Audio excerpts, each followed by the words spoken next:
Usap-usapan ngayon sa social media ang mga larawang kumakalat ng kapamilya aktor na si Jake Cuenca kasama ang kapuso actress at beauty queen na si Rabia Mateo habang naglalakad sa Bonifacio Global City.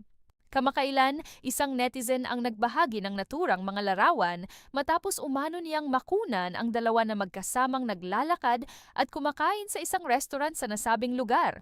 Agad namang umani ng samut-saring reaksyon mula sa netizens ang naturang post patungkol kina Jake at Rabia. Marami ang nagpahayag ng positibong komento para sa aktor at sinabing tila naka-move on na ito mula sa kanyang dating karelasyon at posibleng handa ng magmahal muli. Matatanda ang 4 na buwan na ang nakalipas nang ibalita ang hiwalayan nina Jake Cuenca at Chie Filomeno. Ayon pa sa ilang netizens, bagay umano ang dalawa sa isa't isa at tila may pagkahilig umano ang aktor sa mga beauty queen na tulad ni Rabia.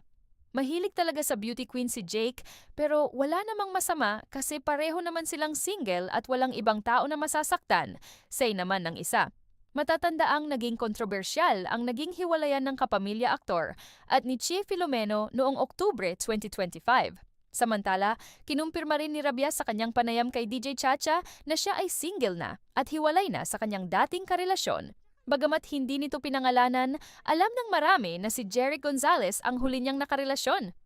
Anong masasabi ninyo sa namumuong closeness sa pagitan ng dalawa? May chemistry nga ba sila? Share your comments below! May photos ka nag-viral recently na may kadate. Kadate ka ba? Oh, wow. Okay. What lies beneath those photos?